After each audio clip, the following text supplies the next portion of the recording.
Welcome to my YouTube channel Education for All and I am Sarapik. Today our chapter is Reaching the Age of Adolescence. Girls, boys सबके मन में आजकल सवाल आते हैं, सबके मन में आते हैं, मतलब आजकल नहीं पहले भी आते थे, आगे जाके भी आएंगे कि हमारे पिंपल्स क्यों होते हैं, हमारी बॉडी शेप आगे जाके क्यों बदल जाती है, जबकि पहले हमारी जो बॉडी थी वो कुछ इस तरीके की थी। गर्ल्स और बॉयज की बॉडी में कुछ ज्यादा अंतर नहीं था, बट जब वो एडोलसेंस में आए तब उनकी बॉडी में बहुत सारे अंतर आने लगे, जिसकी वजह से गर्ल और बॉय के बीच में फर्क दिखने लग गया। पहले आपकी बॉडी बिल्कुल स्मूथ थी, उसके बाद बॉयज की बॉडी कैसी हो गई, कुछ इस तरीके की, ये चीजें ब्रॉडर हो गई, ये चीजें पतली हो गई और ये जो मसल्स हैं वो कुछ इस तरीके से निकल गए।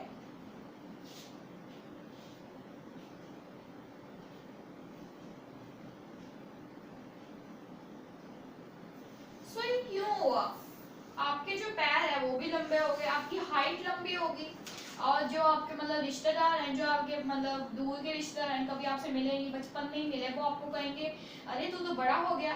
तो ऐसा चेंजेस जो होते हैं क्यों आते हैं, ऐसे चेंजेस क्यों आते हैं, तो यही इसी चैप्टर में हम पढ़ेंगे। इस एज को हम एडोलसेंस कहते हैं और पोवर्टी भी एक एज होती है। ये सब कुछ आपको मैं इस चैप्टर में क्लियर कर डालूंगी। तो अगर आप इस चैप्टर को सही तरीके से समझना चाहते हैं, इन क्वेश्चंस के जवाब चाहते हैं, तो इस वीडियो को एंड तक देखें। ये पार्ट 1 है, मैं इस वीडियो को पार्ट 2 में कर रही हूँ, ठीक है। पहले ये पार्ट 1 है।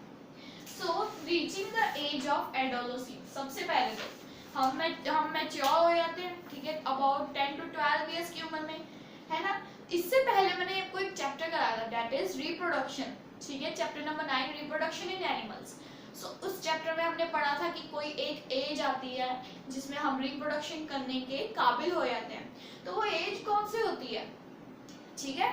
और साथ में रिप्रोडक्शन जो है वो क्या हर एक उम्र में हो सकती है, तो ऐसा नहीं है। रिप्रोडक्शन की एक अपनी एज होती है और वही इस चैप्टर में हम पढ़ेंगे, ओके। और कुछ चेंजेस भी पढ़ेंगे जो रिप्रोडक्शन में हेल्प करते हैं, और इससे आगे भी हम बॉडी शेप के बारे में पढ़ेंगे कि बॉडी शेप क्यों बदलती है और उसके अंदर क्या क्या होता है। बहुत सारे इंपॉर्टेंट थिंग्स के बारे में पढ़ेंगे, तो इस वीडियो को अंत तक देखना। और मेरी वीडियो को देखने से पहले लाइक करना, शेयर करना और कमेंट करना ना भूलें।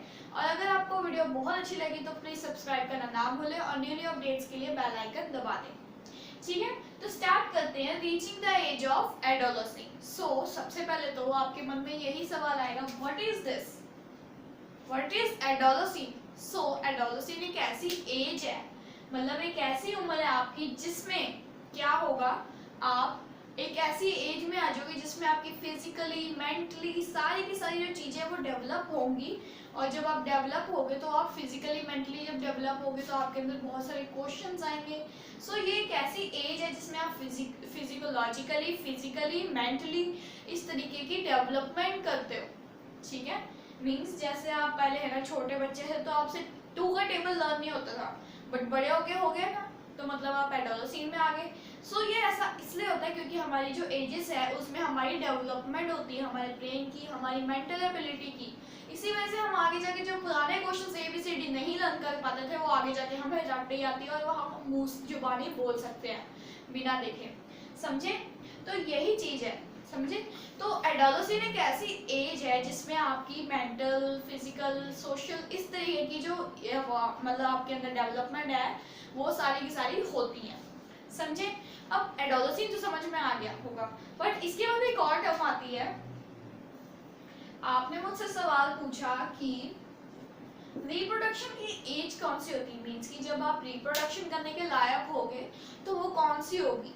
तो that is the poverty age. You can say when you are capable of reproduction you are in poverty, ठीक है। poverty नहीं, गरीबी नहीं, poverty, poverty, ओके। इसे प्रोनाउंस पुबर्टी से करेंगे। पुबर्टी एक ऐसी एज है जिसमें आपके सेकेंडरी सेक्सुअल कैरेक्टर्स जो है वो डेवलप होंगे, आप रिप्रोडक्शन करने के लायक हो जाओगे, हालांकि ये गर्ल्स और बॉयज में दोनों की जो ये एजेस हैं वो डिफर करती है। डेट इज कि गर्ल के अंदर एक एज, ये जो एज है पुबर्टी की वो अलग से होगी, और बॉयज के अंदर ये जो एज है पुबर्टी की वो अलग से होगी। तो आप दोनों में कंफ्यूज ना होइएगा, ये मत समझिएगा कि अगर 12 ईयर की एक गर्ल और एक बॉय है तो दोनों पोवर्टी की एज में आ गए हैं। ऐसा कुछ नहीं है। गर्ल जो है वो जल्दी आती है पोवर्टी की एज में, और जो बॉयज हैं वो बाद में आते हैं पोवर्टी की एज में। गर्ल्स की एज होती है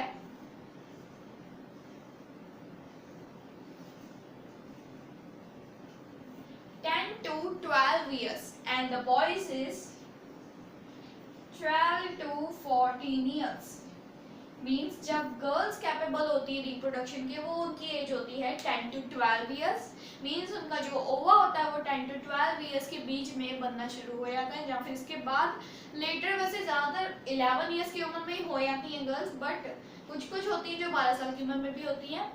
और बॉयज़ में 12 to 14 years के बीचों बीच में ही आपके जो मतलब कोई भी लड़का है वो रिप्रोडक्शन के लायक हो जाओगे। दैट इज कि it will reach the age of poverty. Okay, और एडोलसेंट की भी यही एजेस होती है। ठीक है, तो आप डिफर कीजिएगा कि गर्ल्स और बॉयज की दोनों एज सेम टू सेम नहीं होती पोवर्टी और एडोलसेंट की। ये पॉइंट आपको याद रखना चाहिए। सो पोवर्टी एक ऐसी एज है जिसमें आपके सेकेंडरी सेक्सुअल कैरेक्टर्स ज़्यादा आगे बढ़ेंगे, मतलब कि आपको सेकेंडरी सेक्सुअल कैरेक्टर्स आने शुरू होंगे, जिसकी वजह से आपकी बॉडी शेप जो है वो चेंज होगी। इसमें बहुत कुछ होता है पोवर्टी में, आपके बहुत सारे चेंजेस आएंगे जो आपने कभी अपने बॉडी के अंदर महसूस नहीं किए होंगे। जैसे आप मान लीजिए आप छोटे थे, ठीक है, आपकी एक बहन थी, ठीक है, तो आप दोनों अगर आप दोनों ही बॉय कट कराओ, एक बॉय और एक गर्ल बॉय कट करा ले, दोनों के दोनों ही करा लें बॉय कट, तो दोनों पहचान में नहीं आते जब वो छोटे होते हैं। बट जब वो बड़े हो जाओ तब बॉय कट कराएं तो फिर तो पहचान में आएंगे कि ये लड़की है और ये लड़का है। ऐसा क्यों? That is due to the age of poverty. उसकी जो एज है वो पोवर्टी है हो गई है, और इसकी वजह से उसकी बॉडी के अंदर बहुत सारे चेंजेस आए हैं। तो यही चेंजेस हम इस चैप्टर में पढ़ेंगे। ठीक है, so let's start.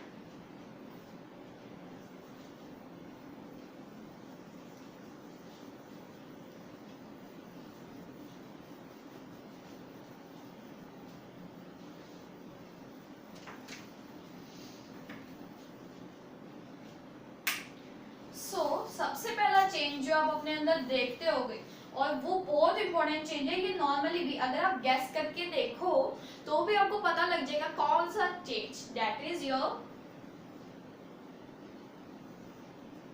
Height. Height जो है वो सबसे बड़ा फैक्टर है जो सबसे ज्यादा चेंज होता है। छोटे होते हुए इतने से थे और बड़े होते हुए इतने हो गए। क्यों? क्योंकि ऐसा इसलिए होता है क्योंकि आप पोवर्टी की एज में आ गए हो। जब आप छोटे थे तब आपकी एज कुछ और थी, इस वजह से आपकी पोवर्टी की एज नहीं आई थी। पोवर्टी की एज में अलग ही चीज होती है। पोवर्टी की एज में कभी आपकी हाइट जल्दी ग्रो कर जाएगी, जैसे आपके भाई को ले लो, अपनी बहन को ले लो। बहन जो थी वो पहले इतनी लंबी थी, उसके बाद इतनी छोटी होगी भाइयों से। ऐसा क्यों? क्योंकि वो पोवर्टी में आ गए। पोवर्टी में होता है कि जो हाइट है वो इंक्रीज होती है गर्ल्स की सबसे पहले, मतलब जब वो पोवर्टी की एज में थी स्टार्टिंग में तब उनकी एज इनकी हाइट इतनी लंबी, बट जब वो पोवर्टी की एज में है ना, मतलब थोड़ा सा आगे चली गई तो क्या हुआ, उनकी हाइट धीरे धीरे ग्रो की। दैट इज कि उनका जो पहले देखो, जैसे ये बारग्राफ बना के मैं आपको बारग्राफ देके समझाते हैं। ठीक है, गर्ल्स की मैं रिप्रेजेंट कर रही हूँ कुछ इससे हाइट, और बॉयज की मैं रिप्रेजेंट कर रही हूँ इससे। ठीक है, सो गर्ल्स की हाइट कुछ इस तरीके से बढ़ेगी, पहले ज्यादा होगी, उसके बाद धीरे, पहले तो ज्यादा इंक्रीज होगी, उसके बाद एकदम से थोड़ी थोड़ी थोड़ी थोड़ी थोड़ी थोड़ी थोड़ी थोड़ी, बस फिर यहाँ तक खत्म उनकी हाइट। मीन्स उनकी हाइट से 16 साल तक या फिर 17 साल तक ज्यादा से ज्यादा बढ़ती है। बट अगर वही हम बॉयज की बात करें तो बॉयज की ग्रोथ जो है वो पहले थोड़ी धीमी धीमी, उसके बाद एकदम से पढ़ते हैं बॉयज। ऐसा इसलिए होता है क्योंकि पोवर्टी में ये रूल है कि बॉयज जो है वो एक पहले स्लो होंगे, उसके बाद फास्ट एकदम से अपनी हाइट निकाल देंगे। बट जो गर्ल्स हैं उनका क्या होगा, जो हाइट है वो सबसे पहले ग्रो कर जाएगी, उसके बाद फिर क्या होगा कि उनकी जो हाइट है वहाँ पे स्लो डाउन कर जाएगी, उसके बाद क्या होगा, स्लो डाउन करते करते करते करते एक दिन वो दोनों के दोनों सेम हाइट अटेन कर लेंगे, ठीक है। और कुछ तो एक तरीके से आप कह सकते हो कुछ कुछ की हाइट छोटी होती है अपने ब्रदर से, अपने सिस्टर से। ऐसा इसलिए होता है क्योंकि आपके जीन्स जैसा कि अगर आपने नहीं देखी है वीडियो चैप्टर नंबर 8 की तो प्लीज देखिए, उसमें मैंने आपको जीन्स के बारे में बताया होगा, क्रोमोसोम्स के बारे में बताया होगा। तो उस वीडियो में मैंने क्या बताया था आपको कि जो जीन्स है वो एक ऐसी चीज है जो क्रोमोसोम में प्रेजेंट होती है। ये क्या करती है, जीन्स आपके फादर मदर इन दोनों से आपके पास आता है, और जब आपके पास आता है तो आप क्या करते हैं, उसी से अपना height, colour, everything you get from that. Means कि जैसे आपके जो रिलेटिव्स हैं वो आपको कहते हैं कि अरे तुम तो अपने पापा पे गई हो, मम्मी पे गई हो। ऐसा क्यों होता है? Because of the genes. Genes जो है वो हमें कैरेक्टरिस्टिक्स देती है, हमें उनकी पहचान देती है अपने मम्मी पापा की, ठीक है। तो इसलिए हम मम्मी पापा पे जाते हैं तो उनकी हाइट भी हम पे मतलब मम्मी पापा पे चली जाती है। मीन्स अगर मैं इतनी हूँ तो मेरी मॉम या डैड में से कोई बड़ा होगा या छोटा होगा, मेरी हाइट का होगा, ठीक है। तो यही चीज होती है, क्यों हमारी हाइट कुछ लोगों की छोटी होती है और कुछ लोगों की बड़ी होती है, क्योंकि उनके माँ बाप की हाइट जो है वो छोटी बड़ी होती है, इसीलिए। सो इसे आप एक हेरिडिटी कैरेक्टर भी कह सकते हो।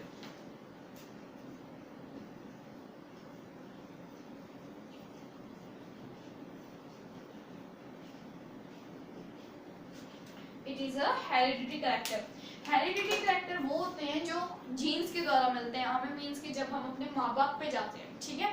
सो हेरिडिटी कैरेक्टर आपको समझ में आ गया, जीन्स एक ऐसा हेरिडिटी कैरेक्टर है जो आपके माँ बाप पे ही जाएगा, ठीक है, और किसी पे नहीं जाएगा, माँ बाप पे ही जाएगा, ठीक है। जो हाइट पता लग गया आपको, तो हाइट कैसे बॉयज और गर्ल्स में ग्रो करती है और क्यों गर्ल्स की हाइट थोड़ी सी लो हो जाती है बॉयज से, या फिर बॉयज की हाइट कभी कभी लो हो जाती है, इस ऐसा बता दिया मैंने आपको, क्योंकि हेरिडिटी कैरेक्टर है एक height.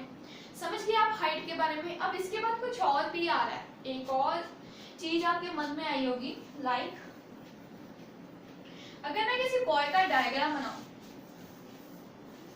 So it will be like this. ये उसका मुंह है और ये उसका गला है। ये क्या है, ये चीज क्या होती है? सो ये चीज इसे हम क्यों, ये ऐसे बढ़ क्यों जाती है बॉयज में और गर्ल्स में, जबकि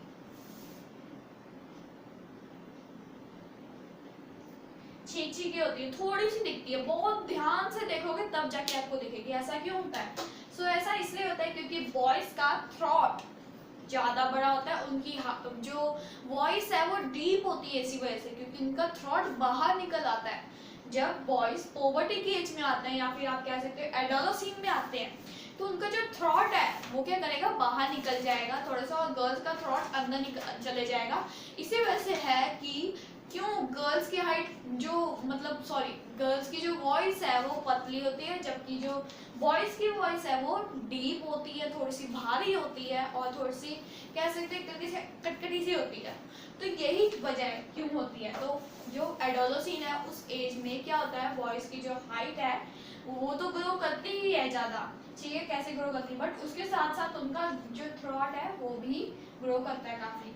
अब इस थ्रॉट को हम क्या नाम दें, ठीक है, तो हम इसे नाम दे सकते हैं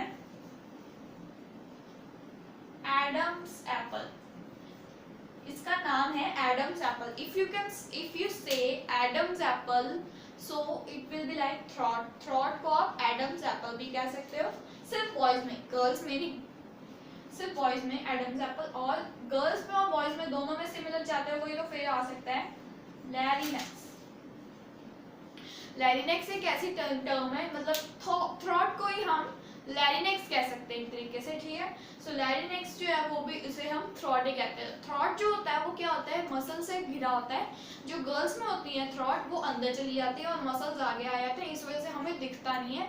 बट वहीं अगर हम बॉयज की बात करें तो बॉयज का जो थ्रॉट है वो आगे निकल आएगा, बट मसल्स उसे कम कवर करेंगे, जिसकी वजह से वो आगे से कुछ इस तरीके की फिगर बनाता है, ठीक है। तो आपको पता लगा होगा कि कैसे बॉयज की वॉइस में चेंज आता है, बॉयज का वॉइस वो क्यों बाहर की तरफ आ जाता है, ठीक है। अब इसके बाद एक और चीज आएगी, स्पेशली गर्ल्स के मन में आएगा,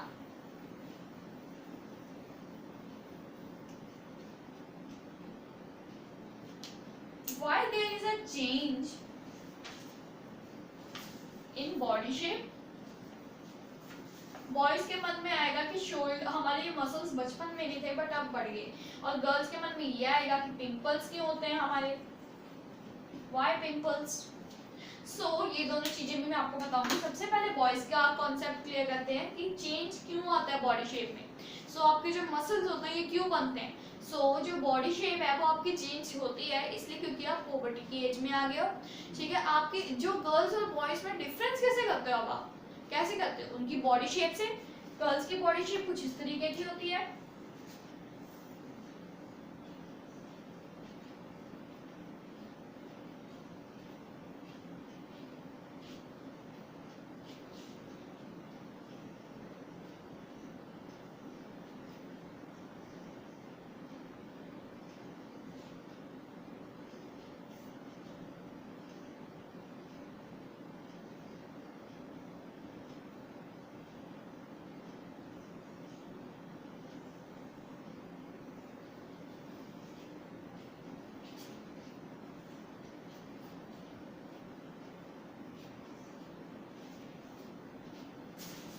ठीक है। और जबकि बॉयज की बॉडी शेप जो होती है वो कुछ इस तरीके की होती है, जैसा कि मैंने आपको पहले फिगर में बताया था। तो ऐसा डिफरेंशिएट क्यों, क्योंकि गर्ल्स का कुछ अलग बॉडी शेप बन जाता है, वो भी पुबर्टी की एज में आती है, और बॉयज भी पुबर्टी की एज में आते हैं। सो देखिए आप जरा कि जब बॉयज पुबर्टी की एज में आते हैं उनका क्या होता है, शोल्डर्स मोटे हो जाते हैं, जबकि गर्ल्स में देखोगे आप तो उनके शोल्डर पतले हो जाते हैं। बॉयज में अगर आप देखो तो उनका जो छाती है वो बाहर निकल जाती है इस तरीके से, ऐसे मतलब छाती तान के। और जो गर्ल्स हैं उनकी जो छाती के नीचे की हिस्सा है ये चीज, ये अंदर घुस जाती है, ये पतली हो जाती है, कॉन्ट्रैक्ट कर जाती है, ठीक है। और इसके नीचे वाली जो चीज है यहाँ पे कमर, ये चीज जो है, ये चीज जो है कमर के नीचे वाली, वो क्या होगी, फैल जाती है, थोड़ी सी वाइड हो जाती है, ठीक है। सो ये पुबर्टी की एज के थोड़े से लक्षण है, ठीक है। सो मतलब पुबर्टी के एज में जब आप आओगे तो आपकी कुछ बॉडी शेप कुछ इस तरीके की हो जाएगी, जबकि बॉयज में मसल्स बनेंगे, उनका थ्रॉट बाहर निकल जाएगा, उनकी छाती बाहर आ जाएगी, उनकी जो मतलब मुंह पे बियर्ड होती है, जो माउस्टेजेस आते हैं उनके, मूछें आती है इतनी लंबी लंबी, वो भी आती हैं। तो यही उनकी बॉडी शेप की चेंजेस होते हैं, ठीक है। इसके अलावा अगर आप, मैं गर्ल्स का कॉन्सेप्ट क्लियर करती हूँ कि पिंपल्स क्यों होते हैं। सब फर्स्ट पिंपल जब आता है तब तो यही सवाल उठता है, तो पिंपल्स क्यों होते हैं, ऐसा मैं इसलिए बताती हूँ क्योंकि हमारे अंदर सिक्रेटरी ग्लैंड्स होते हैं, स्वेट ग्लैंड्स होते हैं। स्वेट ग्लैंड्स क्या करते हैं, ज़्यादा से ज़्यादा पसीना लेके आते हैं, और पिंपल्स के लिए भी जो सिक्रेटरी ग्लैंड्स होते हैं वो रिस्पॉन्सिबल होते हैं। मीन्स गर्ल्स के अंदर ये चीज़ें ज़्यादा होती है, सिक्रेटरी ग्लैंड, स्वेट ग्लैंड ज़्यादा होते हैं गाल पे, जिसकी वजह से उनके पिंपल्स ज़्यादा होते हैं। बट वहीं बॉयज़ में भी होते हैं ये पिंपल्स, बट ज़्यादा नहीं होते, इतने ज़्यादा होते हैं बट, ठीक है। तो sebaceous gland, secretory gland, sweat gland, ये सारे रिस्पॉन्सिबल होते हैं आपके गालों पे पिंपल करने के। आपकी बॉडी पे भी होते होंगे, वहाँ पे भी स्वेट ग्लैंड, सेबेसियस ग्लैंड, ये सारे के सारे लोकेट करते हैं। जहाँ पे भी आपका पसीना आएगा, जहाँ पे भी आपके कुछ भी होगा, पसीने जैसी रैशेज होगी, वहाँ पे आपके सेबेसियस ग्लैंड, स्वेट ग्लैंड, ये सारे के सारे लोकेट करेंगे, ठीक है। सो पिंपल्स क्यों होते हैं आपको कॉन्सेप्ट क्लियर हुआ होगा, क्योंकि आप पुबर्टी की एज में आ गए हो, ठीक है। अगर आप पुबर्टी की एज में आ गए तो ऑब्वियसली आपकी स्वेट ग्लैंड, सेबेसियस ग्लैंड, ये सारे के सारे ग्रो अप करेंगे, ये सारे के सारे डेवलप करेंगे आपकी तरह, जैसे आप छोटे से बड़े हो गए वैसे ही ये भी डेवलप करेंगे, और जब ये डेवलप करेंगे तो आपके पिंपल्स होंगे, ठीक है। ये ज़्यादा पिंपल्स ज़्यादा देर तक रहते नहीं है, बट तब भी सेबेसियस ग्लैंड करते हैं इन्हें बार बार, ताकि आपकी स्किन भी इससे क्लियर होती है, बट ठीक है।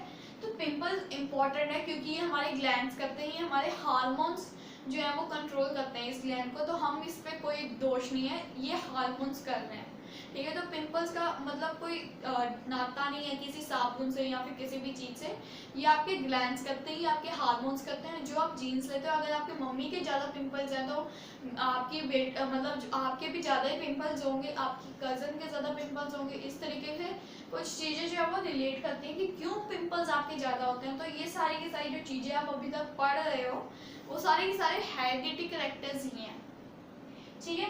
अब इसके बाद एक और क्वेश्चन आएगा,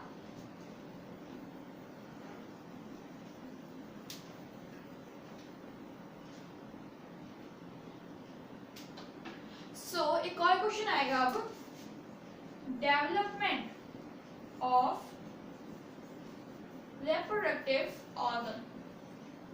सो जब आप देखो, आपको मैंने पुराने चैप्टर में कराया था रिप्रोडक्टिव ऑर्गन्स के बारे में, सब कुछ बताया था मैंने आपको, तो उसमें अब डेवलपमेंट कब होती है, ये चीज़ जो मैंने आपको बताई वो कब होती है। तो ऐसा होता है एडोलसेंट के स्टेज में। इस स्टेज में क्या होता है, आपके जो रिप्रोडक्टिव ऑर्गन्स हैं वो डेवलप करेंगे। मींस गर्ल्स के जो रिप्रोडक्टिव ऑर्गन है उसमें ओवा बनेगा, बॉयज़ के रिप्रोडक्टिव ऑर्गन में स्पर्म बनेगी। ठीक है, तो इसी तरीके से डेवलपमेंट होती है रिप्रोडक्टिव ऑर्गन की। इस एज में ज़्यादातर ना बच्चे कंफ्यूज होते हैं कि क्यों मतलब मैं है ना ऐसा क्यों बिहेव करता हूँ, ऐसा मेंटली क्यों मैं ऐसे, ज़्यादातर मेरे को इतने डिफिकल्ट क्वेश्चंस आते हैं, मुझे क्यों इतना कुछ पढ़ाया जाता है, मुझे क्यों इसी वक्त इसी टाइम में जिस मैं एज में हूँ एडोलसेंट में, जिसमें मेरी इतनी सारी डेवलपमेंट हो रही है, फिजिकल डेवलपमेंट, मेंटल डेवलपमेंट, उसमें क्यों मेरे को इतने सारे क्वेश्चंस दिए जाते हैं, मुझे क्यों इतने सारे सम्स दिए जाते हैं, इतने सारे न्यू न्यू कॉन्सेप्ट्स क्यों आते हैं मुझे। तो ऐसा इसलिए होता है क्योंकि एडोलसेंट की एज में आप ज़्यादा से ज़्यादा लर्न कर सकते हो, आपकी ब्रेन की थिंकिंग इतनी ज़्यादा तेज़ हो जाती है कि आप ज़्यादा से ज़्यादा लर्न कर सकते हो और ज़्यादा से ज़्यादा पढ़ सकते हो, और वो जो पढ़ा हुआ है वो पूरी ज़िंदगी याद रख सकते हो। तो इसीलिए कहते हैं टीनेजर की एज जो होती है वो बहुत ही मूल्यवान होती है, इसको कभी भी गंवाना नहीं चाहिए। इसलिए कहते हैं कि यही एज जो है ये आपकी फिजिकल, मेंटल, एवरी डेवलपमेंट करेगी। तो इसी एज में अगर आप अच्छी संगत में जाना चाहो तो अच्छी संगत में रह सकते हो, बुरी संगत में रहना चाहो तो बुरी संगत में रहो, क्योंकि हमारी जो ब्रेन की जो डेवलपमेंट है वो इस एज में जैसी होगी वैसी ही आगे जाके बढ़ती जाएगी। मीन्स अगर अभी हम बुरी संगत में पड़ जाएंगे तो हम आगे जाके बुरी संगत में रहेंगे, और आगे अगर अब अच्छी संगत में पड़ गए तो आगे जाके भी अच्छी संगत में रहेंगे। तो ऐसा इसीलिए होता है क्योंकि इस एज में हमारे ब्रेन की डेवलपमेंट होती है, हमारा जो ब्रेन है वो ज़्यादा से ज़्यादा मतलब इंफॉर्मेशन ले सकता है। तो इसी चीज़ की वजह से क्या होता है कि हमारी डेवलपमेंट होती है और हमें ज़्यादा से ज़्यादा अच्छी संगत में रहने को लोग एडवाइस करते हैं। अब हमें इतने सारे कॉन्सेप्ट्स क्यों आते हैं ये भी आपको पता लग ही गया होगा, क्योंकि हमारे ब्रेन में डेवलपमेंट करने की शक्ति होती है। जो आगे जाके कॉन्सेप्ट्स आपको आने हैं उसका जो बेसिक है वो आपको अभी से समझाना शुरू कर दिया जाता है। क्यों? क्योंकि आप अभी टीनेजर हो, अगर आप अभी लर्न करोगे तो आपको सब कुछ आ जाएगा। अभी भी आप एक टीनेजर ही हो, अगर आप इस चैप्टर को ध्यान से सुनो तो आपको समझ में आएगा और आपकी पूरी लाइफ टाइम आपको ये याद रहेगा। तो यही बात होती है टीनेजर में। बट इतनी सारी नॉलेज गेन करने के बाद, इतनी सारी चीज़ें गेन करने के बाद एक टीनेजर इनसिक्योर फील करने लग जाता है। मीन्स वो अपने अंदर जो फिजिकल चेंजेस होते हैं, मेंटल चेंजेस होते हैं, इन सबको सहन नहीं कर पाता और ज़्यादा से ज़्यादा वो कुछ मतलब ड्रग्स लेने लग जाता है, इस तरीके की चीज़ें करते हैं। तो ऐसा नहीं होना चाहिए। आपको अगर करना है अपने आप को इनसिक्योर फील नहीं करना, क्योंकि ये तो एक बायोलॉजिकल प्रोसेस है यार। इसमें क्या होता है आपके अंदर खुद ब खुद ही ये चेंजेस आ रहे हैं, आप इसके लिए रिस्पॉन्सिबल नहीं हो।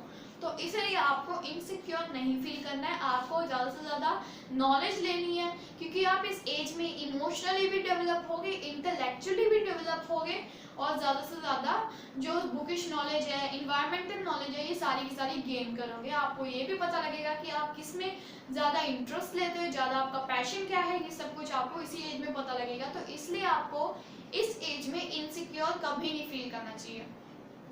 तो हम बात कर रहे थे, पहले ये तो पता लग गया आपको, ये वाला कॉन्सेप्ट भी बहुत मतलब है जानने वाला, और डेवलपमेंट ऑफ रिप्रोडक्टिव ऑर्गन भी मैंने आपको बताया था।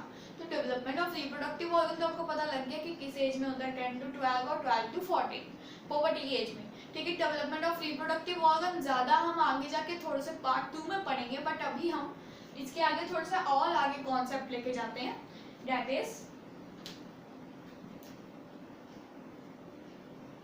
Development of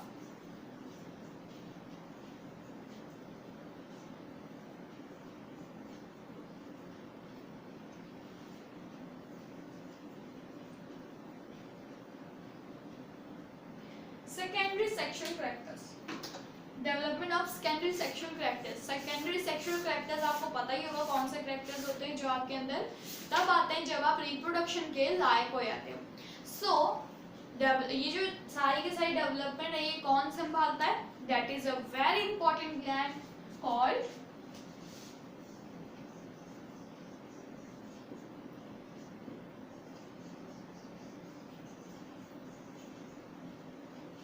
pituitary gland. Pituitary gland gland एक बहुत इंपॉर्टेंट ग्लैंड है। ये क्या करता है, ये आपके अंदर जितने भी हार्मोन्स दौड़ रहे हैं, मेमोरी ग्लैंड, एवरी ग्लैंड, ये सारा का सारा, ये जो इसे मास्टर ग्लैंड भी कह सकते हैं एक तरीके से, ये क्या करता है अपने अंदर से हार्मोन रिलीज करता है और वो हार्मोन आगे जाके आपके काम आते हैं, आपकी बॉडी के अंदर पोवर्टी की एज लाते हैं, एडोलसेंस की एज लाते हैं।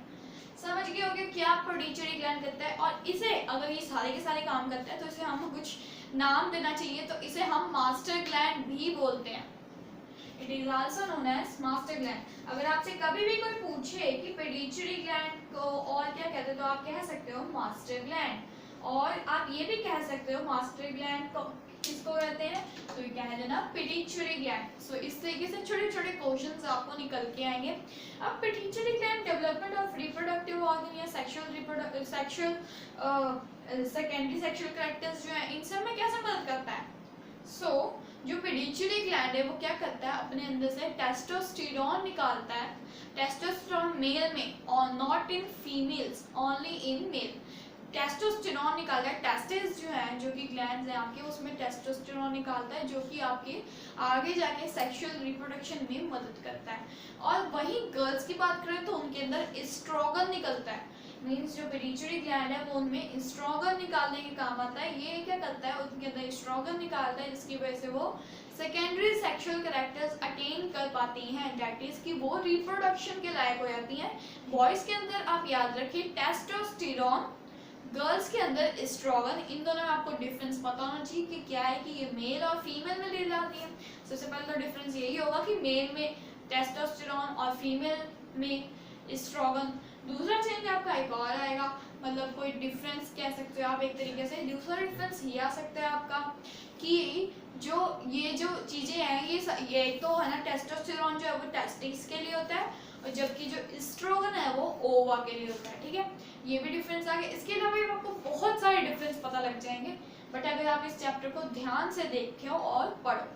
ठीक है, तो सेकेंडरी सेक्सुअल कैरेक्टर्स तो पता लग गए होंगे। पिट्यूटरी ग्लैंड क्या करता है, pituitary gland is a master gland. Okay, इसके अलावा रिप्रोडक्टिव हार्मोन्स जो होते हैं वो आगे जाके बहुत कुछ करते हैं, तो फिर वो सब कुछ मैं आपको पार्ट 2 में क्लियर करूंगी। सो अगली वीडियो में हम बहुत सारी चीज़ें पढ़ेंगे, लाइक मेंस्ट्रुएशन साइकिल और sex determination in an unborn baby, everything we will read. ठीक है, तो वो वाली वीडियो को देखना ना भूलें जब मैं अपलोड करूंगी। तो इस वीडियो को ये आपको वीडियो कैसी लगी, इस वीडियो को लाइक करें, शेयर करें, कमेंट करें और सब्सक्राइब करना ना भूलें। अगर आपके आसपास कोई भी ऐसा 8th का स्टूडेंट है जो पढ़ना चाहता है इस चैप्टर के बारे में, तो प्लीज़ उसे ये वीडियो शेयर करें, ज़्यादा से ज़्यादा शेयर करें, लाइक करें, कमेंट करें और सब्सक्राइब करना ना भूलें। और अगर आप न्यू अपडेट्स चाहते हैं तो बेल आइकन जरूर दबा दें। Thank you, stay home, keep learning.